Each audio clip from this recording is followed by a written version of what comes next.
और इस फैसले को आप किस दृष्टि से देखते हैं? अमेरिका के हित में फैसला लेना डोनाल्ड ट्रंप की जिम्मेदारी है, उनका अधिकार है, वो फैसले ले रहे हैं।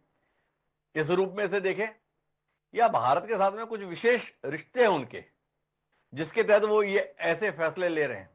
दिखाते अमेरिका के हित में है, पर ऐसा लगता है कि भारत को कुछ ठीक करने की मंशा है, इसलिए ऐसे फैसले लेते हैं।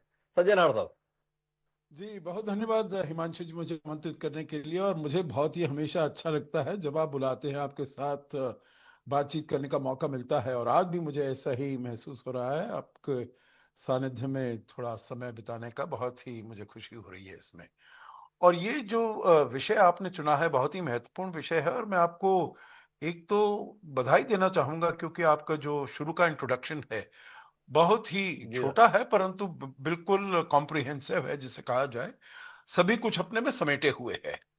तो सबसे जी। पहले तो एक चीज ये कह देते हैं, वो राष्ट्रपति डोनाल्ड ट्रंप ये कहते तो है ये अमेरिका के फायदे के लिए है, परंतु जो कुछ भी, चाहे वो अमेरिका से रिपोर्ट्स निकल कर आ रही हो, जो वहां के विश्लेषण करने वाले हो, विशेषज्ञ हो, या उनके गवर्नमेंट में हो, एडमिनिस्ट्रेशन पार्टीज वगैरह में हो, बहुत लोग ये कह रहे हैं, बिजनेस वाले ये कह रहे हैं, जो ये पासा अमेरिका के लिए बहुत उल्टा पड़ेगा।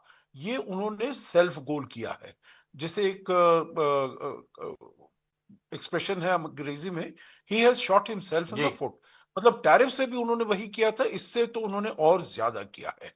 परंतु ये बात बिल्कुल ठीक है, मैं आपकी मानता हूं, जो ये बिल्कुल ही एक टर्निंग पॉइंट है, ये एक इन्फ्लेक्शन पॉइंट है। और H1B के लिए, H1B शुरुआत हुई थी करीब 1990 के आसपास, जब शीत युद्ध खत्म हुआ और संयुक्त ये सोवियत यूनियन का डिसइंटीग्रेशन हुआ। भारत भी, ये कोल्ड वॉर खत्म होने के बाद भारत भी और देशों के साथ उसके संबंध और बेहतर होते गए, तो उसी समय ये H1B वीजा शुरू हुआ।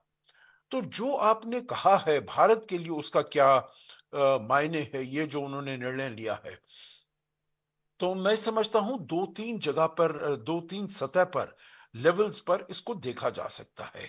एक तो अगर आप जी। इसको देखेंगे शॉर्ट टर्म, तो जरूर ये एक बहुत ही बड़ा झटका है।